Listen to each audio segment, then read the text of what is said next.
Does your childcare licensor let you have campfires and understand that children might be cooking over the fire?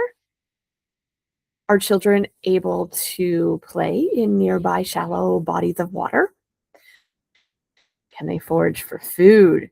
Can they climb trees and other natural structures? Can they use tools? Hello. I'm Nicole Dravilla-Strabel, and this is Wildwood Teaching. And all of the activities that I just mentioned are allowable under Oregon's new outdoor nature-based licensing rules. Now, of course, the rule book also states the parameters around which each of those risky elements can happen. There are rules about adult supervision, ratio requirements, parent permission, risk benefit analyses, staff being knowledgeable about mitigating the risks. And I think this is licensors' way of acknowledging that risky play in nature has tremendous benefits for young children while also striving to do what licensing is meant to do, which is to keep children safe. But risky play is not a no holds barred, let them do whatever they want and just pray nothing bad happens. In fact, I just recently saw that we should maybe stop calling it risky play because that connotes something other than what we mean. We should start calling it adventure play because adventure play is adults understanding the risks that may be involved, understanding that children may be learning from those risks, but also taking measures to let children experience the benefits while also maintaining safe supervision. So think about it for a moment. What is your personal risk tolerance when it comes to adventure play for children? For a lot of teachers, it's probably pretty low because our primary goal when children are in our care is to keep them safe. In fact, it is something that I tell the preschoolers all the time. Right? Number one thing that we have to do while we're at preschool is stay safe. That comes first. After that, we can have fun. After that, we can learn. Okay?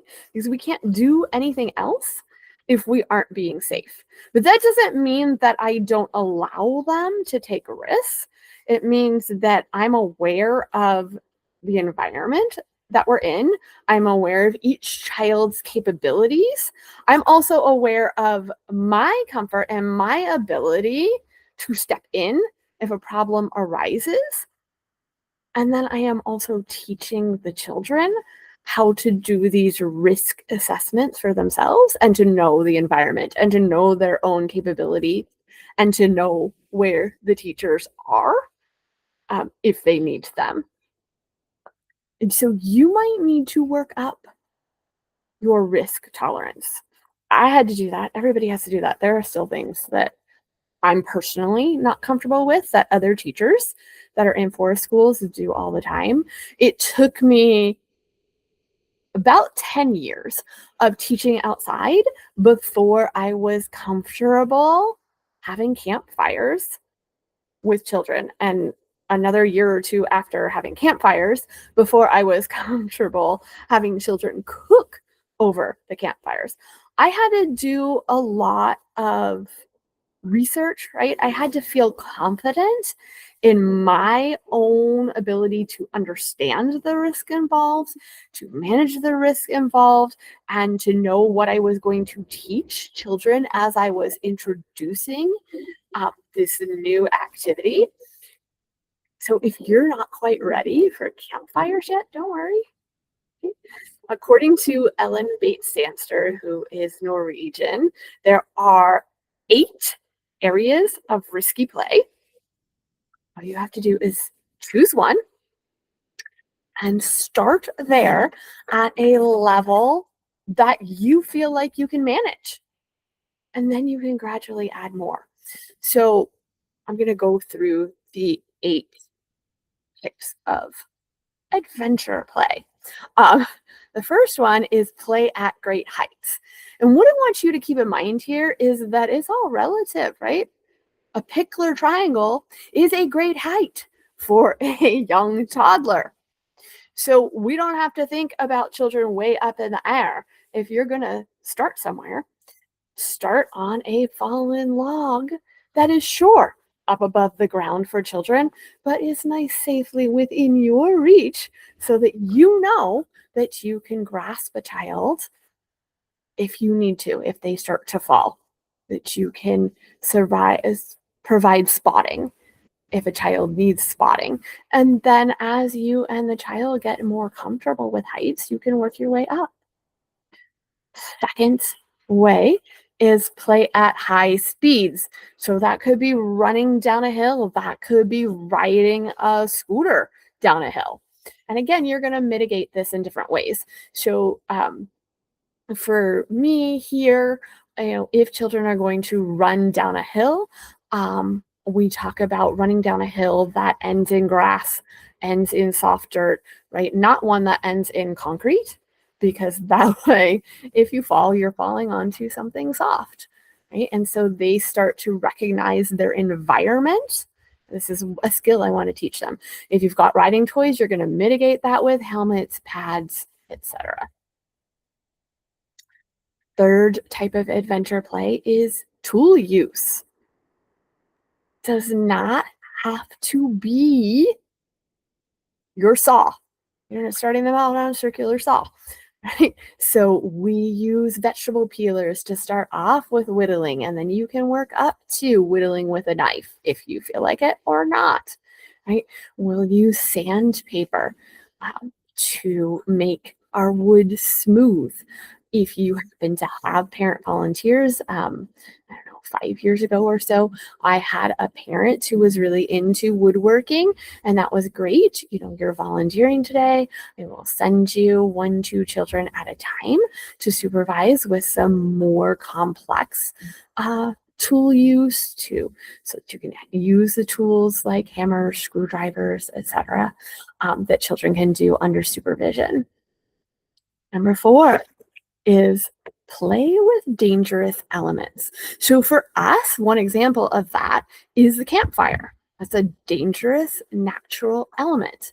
But other things could count, right? So allowing children to pretend ice skate. I remember doing that when I was a kid, and being told not to by the elementary school teachers.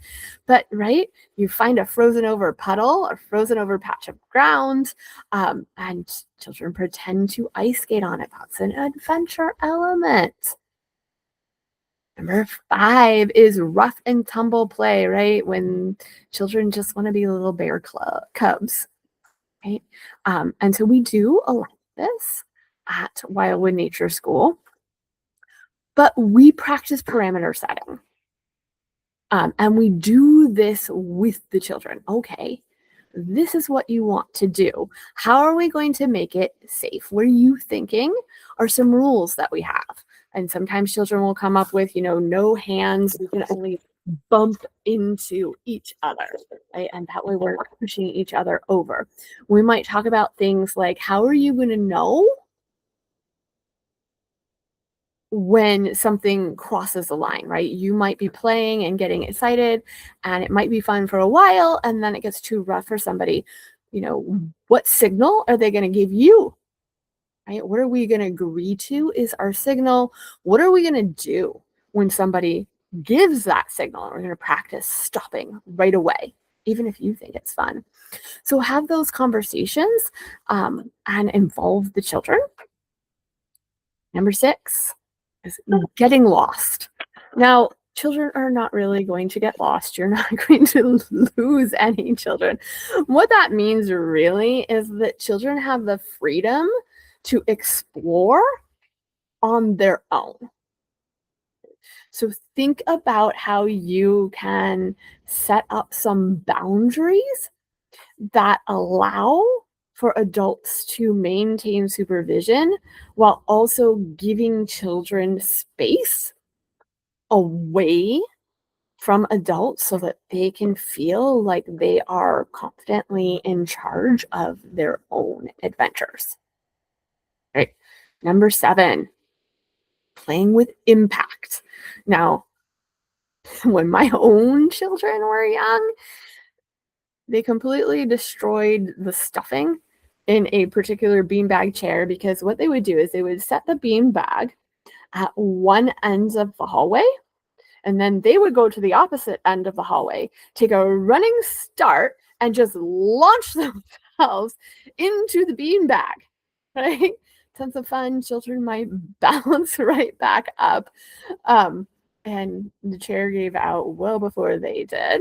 Right? Examples of how you can play with impact, in an outdoor preschool would be jumping into piles of leaves, letting children jump off of logs or maybe a play structure, whatever your starter comfort level is with that impact. Right. Number 8, maybe the easiest one for adults to feel comfortable with because it is vicarious play.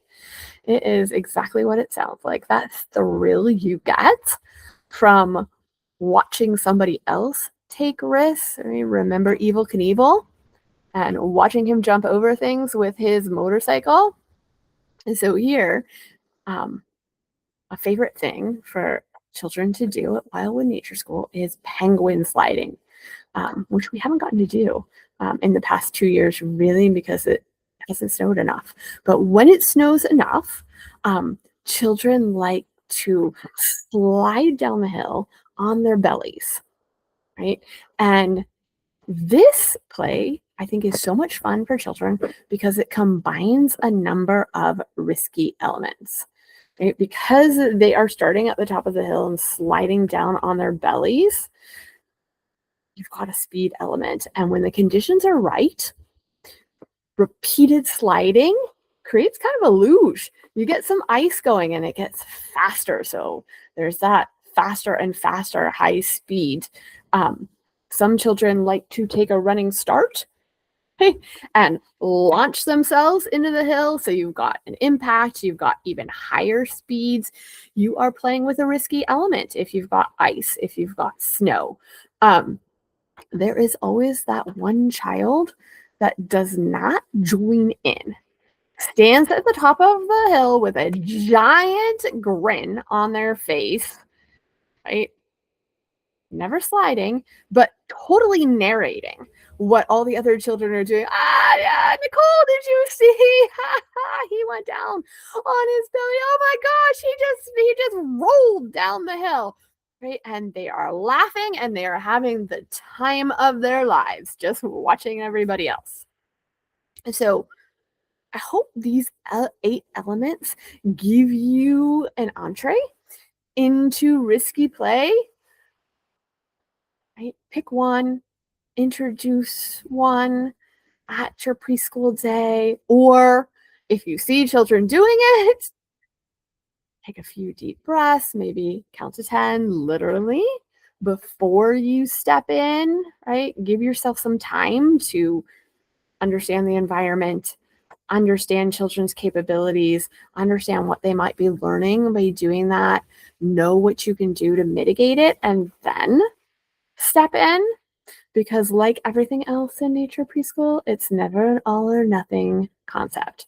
You get to start with your comfort level, and the parents too. You might have to work the parents up to it, and then gradually build up everybody's tolerance, build up your mitigation strategies until you are comfortable with them taking a greater risk.